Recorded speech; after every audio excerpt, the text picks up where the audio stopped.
Olá, queridas irmãs, queridos irmãos, programa O Espírito da Letra, voltando ao seu coração, à sua inteligência, para tratar do tema que nos tem arrastado a curiosidade, nos tem feito querer saber sempre mais no livro Nosso Lar. Esse é o objetivo do programa O Espírito da Letra. Analisando a obra de André Luiz, a partir do livro Nosso Lar, nós estaremos entendendo melhor essas realidades do mundo espiritual.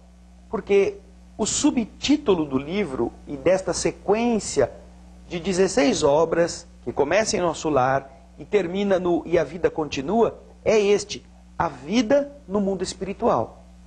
Com isto, André Luiz nos dá muitas informações que às vezes a gente passa por cima e não percebe.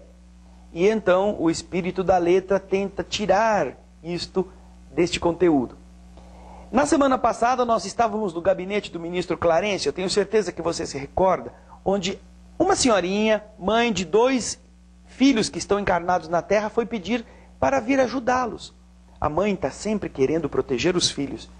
Só que, apesar do seu estado aparente idoso, aquele desejo lacrimoso de proteger os entes que ela ama, ela ouviu do ministro a verdade, que ela não havia se capacitado para suportar nada. Como ela queria vir à terra para ajudar os seus filhos que estavam passando por problemas, se ela mesma não havia enfrentado problemas com a galhardia necessária, preparando-se para vencê-los. Depois que ela vê frustrada toda a sua pretensa vontade de vir à terra e achava que com isto, com essas lagriminhas, ela fosse conseguir, chega a vez de André Luiz falar o que ele queria. Quando André Luiz vê que o ministro Clarencio, apesar da senhorinha que falara antes dele, ter sido com ela educado, cortês, mas firme, ele já começa: ai, Senhor, o que eu vim fazer aqui? Devia ter ficado lá no meu quartinho, sossegado. Eu devia ter esperado que os espíritos superiores me chamassem para me oferecer alguma coisa. Mas se com essa senhorinha o ministro foi franco desta maneira, o que será que vai falar comigo? Só que aí não dava mais para ele fugir, né? Ele estava no capítulo 14º, que hoje nós começamos, Elucidações de Clarencio. Ele estava ali para agora tomar a iniciativa do que ele tinha provocado, a entrevista com o ministro. Quando o ministro percebe que ele está meio titubeante, o próprio ministro fala: pois não, o que eu posso fazer para ajudá-lo? Ou seja, agora chegou a sua vez. Começa a falar. André Luiz, então, havia sido médico na terra. Médico tem aquela postura, não é? Eu sou médico, eu fui médico, eu sei medicina. E então a tendência é de que, naturalmente, ele fosse suplicar, que ele fosse solicitar um servicinho ali como médico, qualquer coisinha como médico em Nosso Lar, não é? Mas, depois de ter estado já sendo amparado e vendo como funcionava a estrutura de Nosso Lar, o atendimento médico, deu um raio de bom senso, um lampejo, e ao invés de ele pensar em pedir qualquer serviço médico, ele pensou e conseguiu conter o seu impulso de ser assim, né? Eu sou médico. Já notaram como nós somos? Eu sou médico. Fiz um curso, tenho um diploma, sou importante. Querendo dizer às vezes assim, não é? Eu sou médico, posso entrar nos lugares porque eu sou médico. Querendo dizer, sou superior aos outros. Isto está enraizado na personalidade das pessoas por causa da nossa vaidade, da nossa arrogância natural. André Luiz ainda sofria com isto, mas nesse instante ele consegue conter-se. E ao invés de pedir para ser médico, ele faz um pedido mais simples.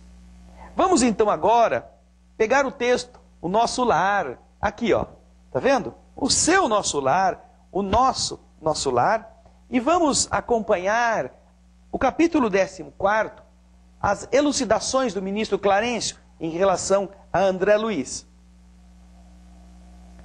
Ia solicitar instintivamente qualquer serviço médico em Nosso Lar, embora a indecisão que me dominava, embora a consciência me advertia. por que referir-se a um serviço especializado? Por quê? Não seria repetir os erros humanos, dentro dos quais a vaidade não tolera outro gênero de atividade, senão aquele correspondente aos preconceitos dos títulos nobiliárquicos ou acadêmicos? Esta ideia me equilibrava a tempo. E então, bastante confundido, eu falei ao ministro. Tomei a liberdade de vir aqui rogar seus bons ofícios para que me reintegre no trabalho. Ando saudoso dos meus mistérios, das minhas tarefas. Agora que a generosidade de nosso lar me reconduziu à bênção da harmonia orgânica, eu melhorei, agora estou agradecido e quero fazer alguma coisa. Qualquer trabalho útil me interessa, desde que me afaste da inação. André então pede qualquer trabalho. E aí o que acontece? Clarencio, como o espírito elevado que olha atrás do que está sendo falado, é como o espírito da letra. O espírito Clarencio também vê atrás da letra daquilo que André Luiz está falando. Olhou longamente como a identificar-me as intenções mais íntimas.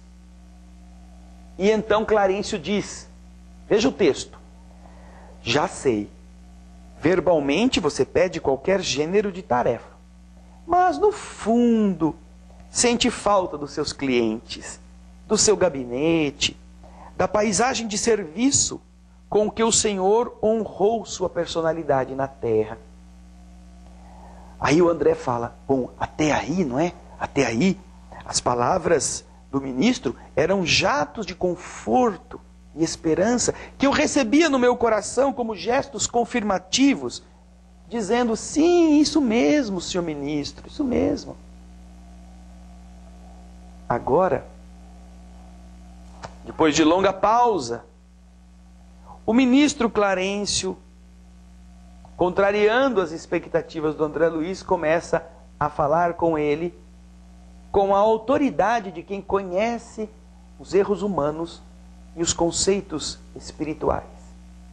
Então agora, prepare-se, no nosso bloco seguinte, nós veremos como o ministro recolheu a solicitação de André e como educou André Luiz acerca do que ele poderia esperar dos trabalhos que estão em nosso lar. Fique conosco, no próximo bloco continuaremos vendo o capítulo 14.